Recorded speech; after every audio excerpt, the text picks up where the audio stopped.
आज हम पढ़ने वाले हैं कि अवतल दर्पण द्वारा प्रतिबिंब कैसे बनता है। यानी कि यदि किसी अवतल दर्पण के सम्मुख भिन्न भिन्न स्थितियों में, जो कि यहाँ पर नोट किया गया है, इन भिन्न भिन्न स्थितियों की संगत प्रतिबिंब कैसा बनता है, अर्थात प्रतिबिंब कब सीधा बनता है, कब उल्टा बनता है, कब छोटा बनता है, कब बड़ा बनता है और कहाँ बनता है। इन सारी चीज़ों को आज हम इस वीडियो में जानने वाले हैं। चलिए हम थोड़ा सा अवतल दर्पण को रिमाइंड कर लेते हैं कि अवतल दर्पण होता क्या है। तो ये एक गोली कांच है, इसकी बाहरी सतह पॉलिश की हुई है। ऐसा दर्पण जिससे प्रकाश का परावर्तन अवतल सतह से हो, यानी कि धंसी हुई सतह से हो, ऐसे दर्पण को अवतल दर्पण कहते हैं। यानी कि वस्तु हमेशा इस अवतल सतह के सम्मुख ही स्थित होगा। तो इससे संबंधित विभिन्न चीज़ें हैं, उसको हम देख लेते हैं। ये दर्पण का ध्रुव है, ये मुख्य अक्ष है, ये वक्रता केंद्र है, ये फोकस बिंदु है। अच्छा, अगर हम ये जानना चाहते हैं कि ध्रुव क्या है, फोकस बिंदु क्या है, वक्रता केंद्र क्या है, वक्रता त्रिज्या क्या है, फोकस दूरी क्या है, तो इसके लिए हमने एक अलग से वीडियो बना रखा है। डिस्क्रिप्शन बॉक्स में इसका लिंक आपको मिल जाएगा। आप वहां से जाकर इन सारी चीज़ों को बहुत विधिवत और अच्छी तरह जान सकेंगे। तो चलिए शुरू करते हैं। इस दर्पण के सम्मुख जो ये 6 स्थितियां हमने नोट करके पहले से रखा है, इसके संगत प्रतिबिंब कहाँ बनेगा, कैसा बनेगा, इन सारी चीज़ों को हम जानने वाले हैं। तो पहला पॉइंट जो हमने लिख रखा है, जब वस्तु अनंत पर हो, यानी कि वस्तु इस दर्पण से अनंत पर हो, यानी कि बहुत अधिक दूरी पर हो, यहाँ कहीं हो, बहुत अधिक दूरी पर हो, तब ऐसी स्थिति में इस दर्पण द्वारा उस वस्तु का प्रतिबिंब कहाँ बनेगा, कैसा बनेगा और सीधा बनेगा कि उल्टा बनेगा, इन सारी चीज़ों को हम जानने वाले हैं। सेकेंड पॉइंट है, जब वस्तु अनंत और वक्रता केंद्र के बीच में हो। अब हम वस्तु को अनंत से थोड़ा सा दर्पण के करीब लाएंगे तो हमारी स्थिति क्या बन सकती है, अनंत और वक्रता केंद्र के बीच में, यानी वक्रता केंद्र के बाईं तरफ कहीं पर हो। तो उसको हम क्या कहते हैं कि जब वस्तु अनंत और वक्रता केंद्र के बीच में हो, यानी कि इस वक्रता केंद्र के इधर कहीं पर हो, तब प्रतिबिंब की प्रकृति क्या होगी। थर्ड पॉइंट है, जब वस्तु वक्रता केंद्र पर है। अब वस्तु को हम थोड़ा सा और करीब ले आते हैं दर्पण के, तो अब कौन सी जगह मिलेगी, वक्रता केंद्र मिलेगी। यानी कि थर्ड पॉइंट हमने क्या बना रखा है कि जब वस्तु कहाँ पर स्थित हो, इस वक्रता केंद्र पर स्थित हो, तब वस्तु के संगत जो प्रतिबिंब बनेगी उसकी प्रकृति क्या होगी, इसको भी हम जानेंगे। फोर्थ पॉइंट है, जब वस्तु वक्रता केंद्र और मुख्य फोकस के बीच में हो। यानी कि अब हम वस्तु को और दर्पण के करीब लाएंगे तो कौन सी स्थिति हमें मिल जाएगी, वक्रता केंद्र और मुख्य फोकस के बीच में, इसके बीच में कहीं पर भी स्थित हो, तब ऐसी स्थिति संगत प्रतिबिंब की प्रकृति क्या होगी, ये भी हम जानने वाले हैं। नेक्स्ट पॉइंट है, जब वस्तु मुख्य फोकस पर हो और दर्पण के करीब जाते हैं तो हमको मुख्य फोकस मिलता है। जब वस्तु मुख्य फोकस पर होगा तब प्रतिबिंब की प्रकृति क्या होगी। नेक्स्ट है, जब वस्तु मुख्य फोकस और ध्रुव के बीच में हो, यानी कि वस्तु को और हम दर्पण के करीब ले जाएंगे तो वो कौन सा स्थान होगा जो हम कह सकते हैं कि वस्तु मुख्य फोकस और ध्रुव के बीच में कहीं पर स्थित हो, तब प्रतिबिंब की प्रकृति क्या होगी, कैसी बनेगी प्रतिबिंब, छोटा बनेगा कि बड़ा बनेगा, आभासी बनेगा कि सीधा बनेगा। इन सारी चीज़ों को हम क्रमशः इन 6 स्टेप के द्वारा, 6 स्थितियों के द्वारा हम इसको जानेंगे और ये देखेंगे कि इन 6 स्थितियों के संगत जो प्रतिबिंब बनने वाली है उसकी प्रकृति कैसी होगी। तो इसको हम बहुत ही बारीकी से, बहुत ही स्पेसिफिक रूप में जानने के लिए हमारी कोशिश है कि हम उसको एक पैमाने में रखते हुए इन सारी स्थितियों के संगत हम प्रतिबिंब को किरण आरेख के द्वारा देखें।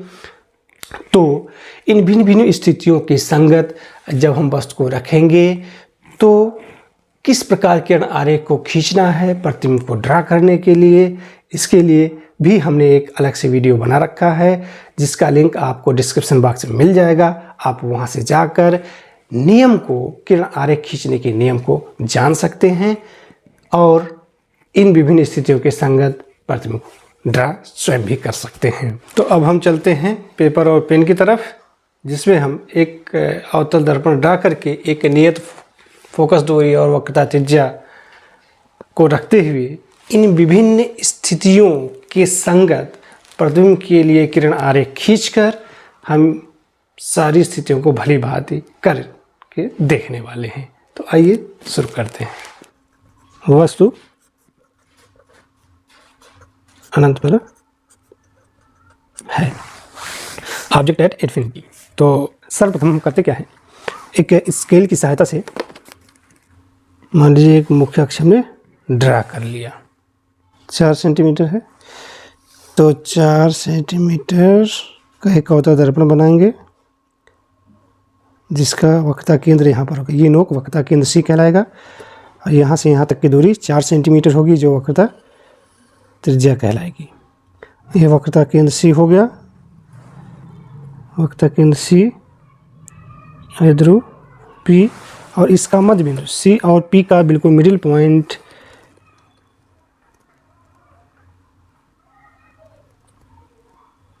क्या कहलाएगा, फोकस बिंदु एफ कहलाएगा।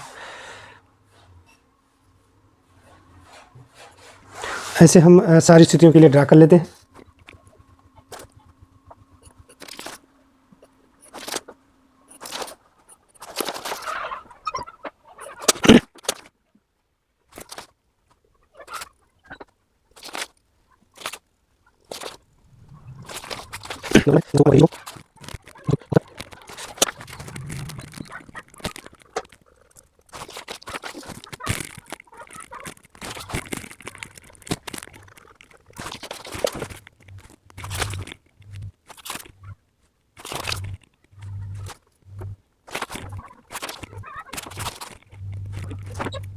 देखिए हमने एक अवतल दर्पण लिया है जिसका ध्रुव पी है, फोकस बिंदु एफ है, वक्रता केंद्र सी है, जिसकी वक्रता त्रिज्या 4 सेंटीमीटर है और फोकस दूरी 2 सेंटीमीटर। देखिए पैमाने के थ्रू देखते हैं, ये 0, ये दर्पण हमारा ध्रुव 4 सेंटीमीटर पर है, यानी कि वक्रता त्रिज्या यानी सी से लेकर पी तक की दूरी 4 सेंटीमीटर है और एफ से लेकर पी तक 2 सेंटीमीटर दूरी है। ऐसे हमने सारी स्थितियों में कर लिया है, 4 सेंटीमीटर वक्रता त्रिज्या और 2 सेंटीमीटर फोकस दूरी, सारी स्थितियों के लिए हमने ऐसे कर लिया है। देख लें पैमाने के थ्रू। अब एक एक करके हम मान लेते हैं 1 सेंटीमीटर लंबाई की कोई वस्तु बहुत अधिक दूरी अनंत पर रखी गई है, जिसकी लंबाई है 1 सेंटीमीटर। एक वस्तु है ए बी, बहुत दर्पण से बहुत अधिक दूरी यानी अनंत पर कहीं पर रखी गई है। तो अनंत पर से आने वाली प्रकाश किरणों को हम ऐसे अवतल दर्पण पर आपतित कराएंगे। एक तो मान लेते हैं अवतल कहीं पर भी अनंत पर वस्तु अनंत यहाँ कहीं पर भी है, तो यहाँ से आने वाली प्रकाश किरणें एक तो हम फोकस बिंदु से होकर आपतित करा लेते हैं। ये देखिए ये आपतित किरण है और एक वक्रता केंद्र से, एक कहाँ से, वक्रता केंद्र से 2 प्रकाश किरणों को आपतित करा दिया। ये दोनों आपतित किरणें हैं। अब परावर्तन के नियमानुसार क्या होगा, जो फोकस बिंदु से आपतित हो रहा है वो परावर्तन के पश्चात मुख्य अक्ष के समांतर होकर जाएगा। तो चलिए ड्रा करते हैं। इस आपतित किरण के लिए परावर्तित किरण हम खींचते हैं, वो कहाँ से होकर जाएगा, मुख्य अक्ष के समांतर। और जो वक्रता केंद्र से होकर आपतित हो रही है कहाँ से होकर जाएगी, उसी मार्ग से होकर वापस लौट जाएगी, यानी कि ये आपतित किरण, उसी के लिए ये परावर्तित किरण। अब ये परावर्तित किरण और ये परावर्तित किरण एक दूसरे को कहाँ पर काट रहे हैं, इस बिंदु पर काट रहे हैं। तो परावर्तित किरणें एक दूसरे को जहाँ पर काटती हैं प्रतिबिंब वहीं पर बनता है, यानी कि प्रतिबिंब यहाँ पर बनेगा और उसकी मुख्य अक्ष के साथ ऊर्ध्वाधर जो लंबाई होगी वो प्रतिबिंब की लंबाई होगी, है ना। मुख्य अक्ष नीचे तो उल्टा होगा, यानी कि एरो ऊपर है तो एरो नीचे हो जाएगा। ये हमारा फोकस बिंदु था और ए डैश और ये सिरा बी डैश, यानी कि जब इसको हमने मुख्य अक्ष से ऊर्ध्वाधर मिलाया तो ये कहाँ पर मिला, बस बिंदु पर मिला। तो हम कह सकते हैं कि जब वस्तु अनंत पर होता है तो उसका उत्तल दर्पण द्वारा बना प्रतिबिंब दर्पण के सामने फोकस बिंदु पर बनता है, यानी कि दर्पण से कितनी दूरी पर, जितनी दर्पण की फोकस दूरी होगी। ये देखिए फोकस बिंदु से दर्पण की दूरी फोकस दूरी होती है, यानी कि कितनी दूरी पर, दर्पण की फोकस दूरी के बराबर दूरी पर प्रतिबिंब बनता है। कब? जब वस्तु अनंत पर स्थित हो, तो ऐसी स्थिति में अवतल दर्पण द्वारा बना प्रतिबिंब फोकस बिंदु पर बनता है, यानी कि दर्पण से कितनी दूरी पर बनता है, दर्पण की फोकस दूरी के बराबर दूरी पर बनता है। कैसा बनता है? वस्तु के सापेक्ष उल्टा बनता है। मुख्य अक्ष की वस्तु ऊपर रखा गया है और प्रतिबिंब मुख्य अक्ष के नीचे बन रहा है, यानी कि उल्टा। तो प्रतिबिंब की प्रकृति कैसी बन गई? पहला कैसा बना? उल्टा बना। और क्या वास्तविक रूप में परावर्तित किरणें एक दूसरे को काटी? हाँ, वास्तविक रूप में काटी हैं। तो यानी कि प्रतिबिंब कैसा बनेगा? वास्तविक बनेगा। एक चीज़ हमेशा याद रखें कि जब प्रतिबिंब उल्टा बनता है तो वास्तविक होता है, यानी कि वास्तविक प्रतिबिंब हमेशा उल्टा होता है। थर्ड पॉइंट कहाँ पर बनता है? फोकस बिंदु पर बनता है, या यूँ कह लें फोकस तल में बनता है। फोकस तल में बनता है, या फोकस बिंदु भी कह सकते हैं। हमने जो वस्तु लिया था 1 सेंटीमीटर का लिया था, तो प्रतिबिंब को नाप कर देखते हैं क्या 1 सेंटीमीटर का प्रतिबिंब बनता? नहीं, 1 सेंटीमीटर यहाँ पर 1 सेंटीमीटर से कम बना है, यानी कि कैसा बनेगा? छोटा बनेगा, है ना। तो कैसा प्रतिबिंब हमें मिला? उल्टा मिला, वास्तविक मिला, छोटा मिला। कहाँ बनता है? फोकस बिंदु पर बनता है और दर्पण के सामने बनता है, दर्पण के सम्मुख। तो इसको एक लाइन में कह सकते हैं, जब वस्तु अनंत पर होता है ऐसी स्थिति में अवतल दर्पण द्वारा बना प्रतिबिंब वास्तविक होता है, उल्टा होता है, छोटा होता है, दर्पण के सामने फोकस तल में बनता है। ये तो प्रथम स्थिति हो गई। चलिए अब द्वितीय स्थिति देखते हैं। द्वितीय स्थिति में क्या करेंगे? द्वितीय स्थिति में क्या करेंगे? वस्तु को दर्पण के और करीब लाएंगे, यानी कि अनंत और वक्रता केंद्र के बीच में यहाँ कहीं वस्तु रखी जाएगी। तो वस्तु को हम इस वक्रता केंद्र के इधर कहीं पर रख देते हैं। उसकी लंबाई कितनी रखेंगे? 1 सेंटीमीटर ही रखते हैं, क्योंकि इसका भी वक्रता त्रिज्या 4 है। वस्तु की लंबाई यहाँ पर भी हम रखते हैं 1 सेंटीमीटर। वस्तु हमारा है AB, वक्रता केंद्र और अनंत के बीच में स्थित है। इससे चलने वाली 2 प्रकाश किरणों को हम ड्रा करते हैं। एक तो मान लेते हैं कि ये मुख्य अक्ष के समांतर आपतित होता है, मुख्य अक्ष के समांतर आपतित कराते हैं। ये एक आपतित किरण ये है, और दूसरी आपतित किरण मान लेते हैं कि वक्रता केंद्र से होकर जाती है। ये हमारा वक्रता केंद्र C है, यहाँ से होकर ड्रा कर लें।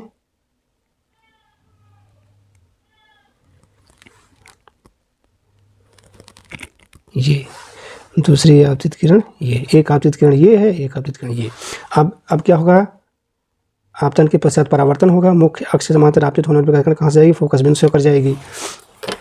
इसकी परावर्तित किरण को यहाँ से ड्रा कर दें। परावर्तन के पश्चात ये फोकस बिंदु से होकर जाएगी, ये परावर्तित किरण। और हम जानते हैं वक्रता केंद्र से होकर आपतित होने वाली प्रकाश की किरण उसी मार्ग से होकर परावर्तित हो जाती है, यानी कि एक परावर्तित किरण ये, दूसरी परावर्तित किरण ये, एक दूसरे को यहाँ पर। तो इसकी मुख्य अक्ष के साथ ऊर्ध्वाधर जो लंबाई है वो प्रतिबिंब की लंबाई होगी।